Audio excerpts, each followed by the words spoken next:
Les renforts affiliés à l'APTS arriveront cet automne. Ce sont des techniciens laboratoires, des professionnels médicaux et des travailleuses sociales dans les centres jeunesse qui viendront prêter main forte aux régions. Un montant forfaitaire de 100 a même été mis sur pied afin d'inciter les gens du privé à se joindre au public et à l'équipe volante. Mais le représentant national de l'APTS dans la région, Carl Véro, constate un manque de mesures structurantes et voit ces équipes volantes comme une solution à court terme.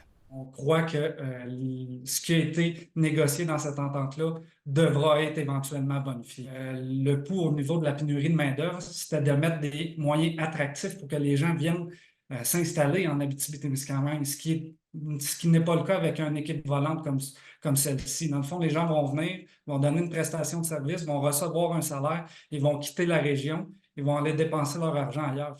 Mais si la main-d'œuvre indépendante et les fameuses agences privées sont appelées à disparaître du réseau de la santé publique dans les prochaines années, Carl Véro est d'avis que ça n'en prendra plus dans l'avenir pour vraiment rapatrier tous ces gens dans le système public. On veut aller de l'avant avec cette entente-là. On verra qu'est-ce que ça va donner, mais on est prêt à se rasseoir avec le gouvernement pour pouvoir renégocier. Et pour ce qui est des infirmières volantes, elles ont débarqué ce mois-ci en Abitibi-Témiscamingue. On parle de 5 infirmières présentement pour la région. Et c'est trop peu, selon Jean-Sébastien Blais, le président de la FICSISAT.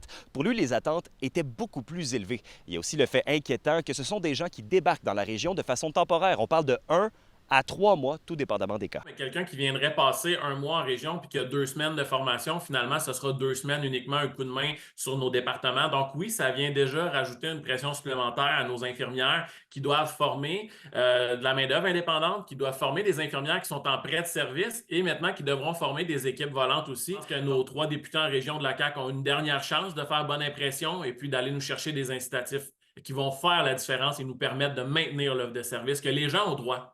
Alexandre Cabana, RNC Nouvelles, à Rouyn-Noranda.